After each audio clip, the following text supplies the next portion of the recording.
screw up a lot in the recreation of the dinosaur, that dinosaur's stats are going to be really low, and it's going to suck. And once it's fully made, there's no going back. Yeah, I mean, you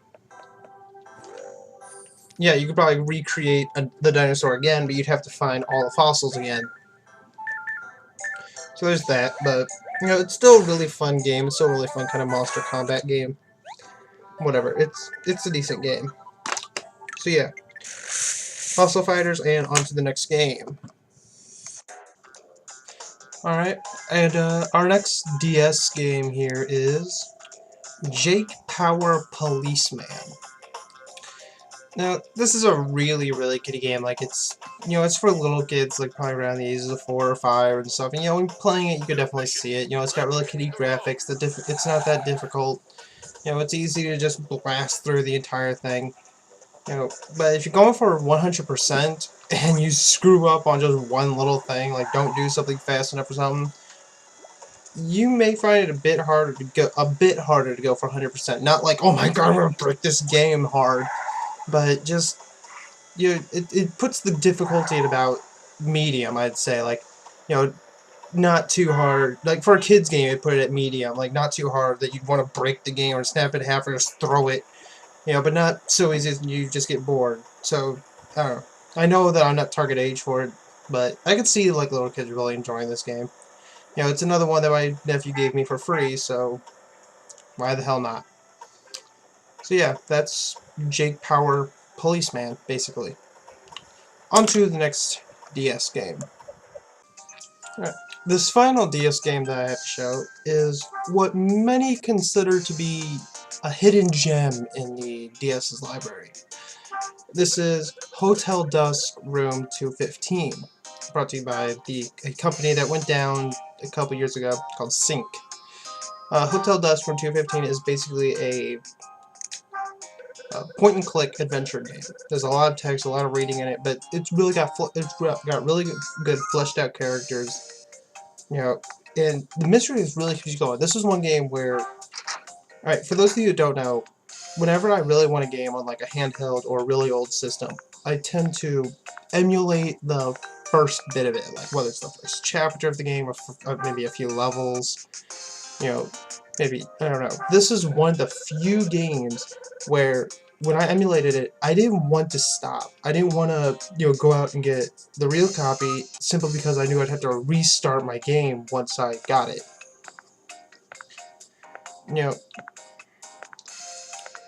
This is one game where I just got hooked to it. It was one of my most played games ever, out of almost every DS game I've ever played.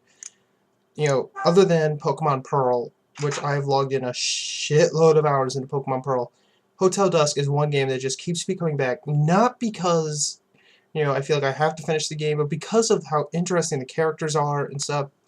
However, I do have one problem with it. It's that there's certain moments in the game where, when the conversation gets really serious, and if you answer wrong, you get kicked out of the hotel. If you get kicked out of the hotel, it's game over. You have to restart from your last save point.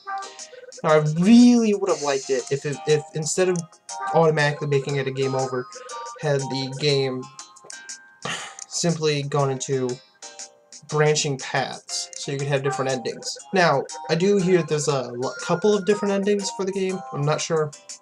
But whatever, the story's really interesting, and knowing how interesting the story is and how much I love this game, it just makes me really upset that the company who made the game, Sync, went down before they could localize its sequel, whatever its sequel is called, Last Widow, Secret of Cape West, I believe is what it was.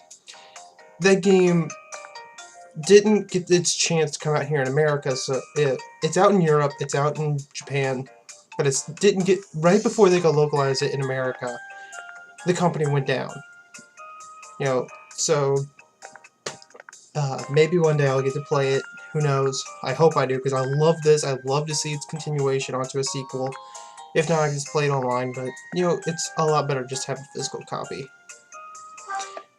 So I would really recommend a lot of you to at least try this game, look up gameplay footage of it. It is an amazing game. I'd love to see a lot more games like this for the 3DS and stuff like that. I am absolutely certain there's bound to be a couple games on the 3DS already that I like it, but not many games like it get this much attention.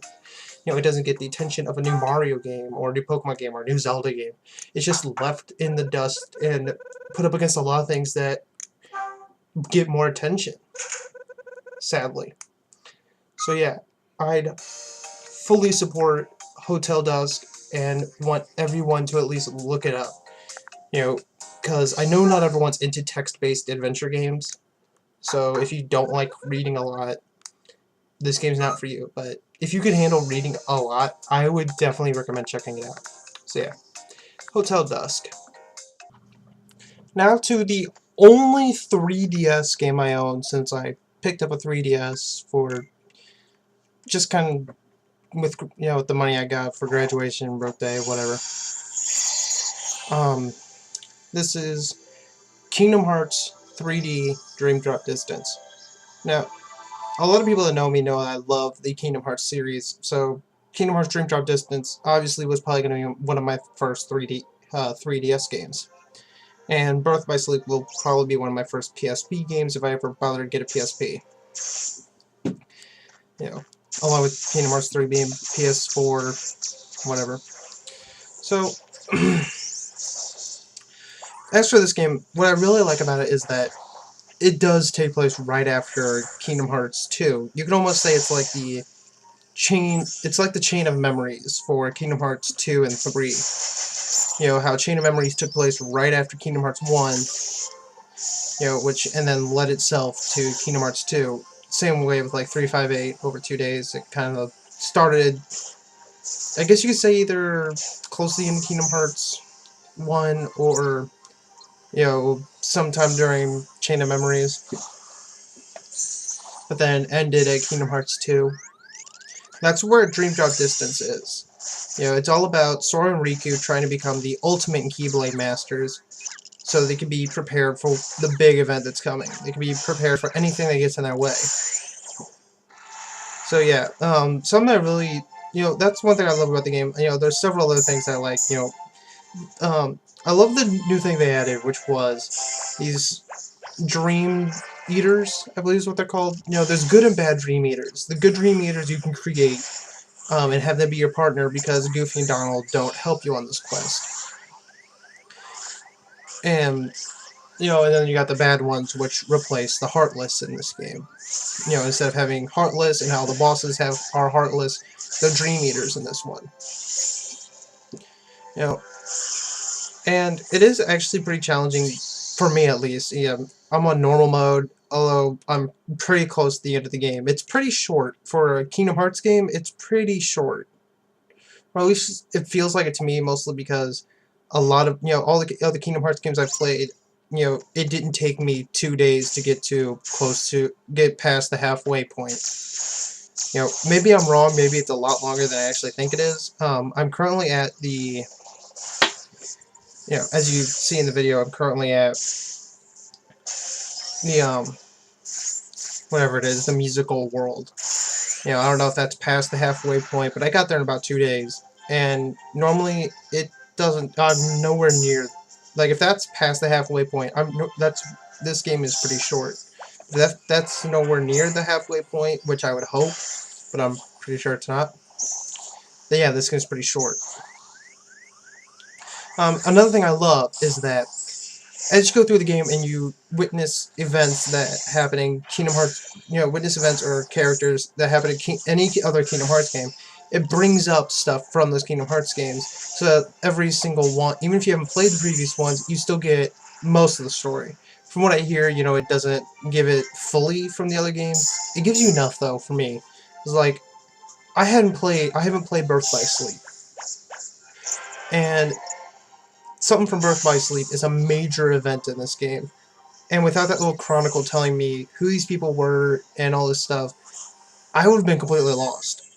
You know, there's still a couple things I don't understand, but they're just minor, and the thing is mainly just to cover the big issue, the big events from Birth by Sleep. So yeah, that's really good. It helps anyone who hasn't been playing all these spin-off games like Chain of Memories and such, because I know there are people out there that only play the big console ones and don't bother to play all the handheld ones. So yeah. If I were to say one bad thing, the dream thing, you know, your dream drive, whatever it's called, where it forces you to switch to Riku or Sora, that gets on my nerves a bit. You know, because I'll be like middle of a big boss fight, have him almost dead, and then I have to restart the entire thing just because the dream thing wore off. Now, I would have loved it if that would have been disabled for big events like big boss battles and stuff.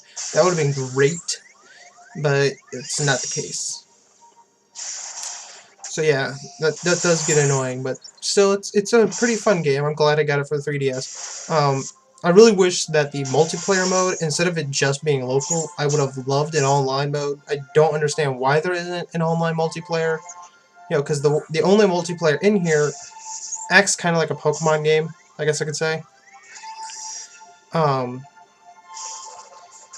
And you know, it just doesn't make any sense. There's not an online mode. So there's me, and that's Dream Drop Distance. A really fun 3DS game, and a really great start for me for the 3DS. You know, I don't play with the 3D, so whatever. On to the next game. Alright, time for the only PlayStation game I can add right now, since the others won't work for gameplay footage. SpongeBob SquarePants Super Sponge. Now, this is a pretty good SpongeBob game. It's not, you know, the best. You know, it's nowhere near like SpongeBob the movie, or, you know, but it's not as bad as Atlantis SquarePantis. It's nowhere near that bad. You know, it's still playable. It's still fun. It's still enjoyable.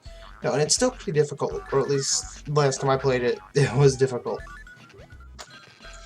So yeah, it's still a fun game. You know, you get all your characters and stuff. You got all the usual characters, you got all your usual moves for a SpongeBob game. You know, and for a PS2 game, or not PS2, a PlayStation 1 game, it's actually pretty good. You know, I'm not sure if they've allowed you to download it on PS3 or anything.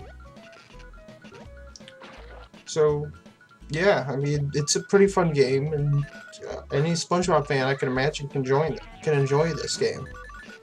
You know, so, yeah, SpongeBob Super Sponge.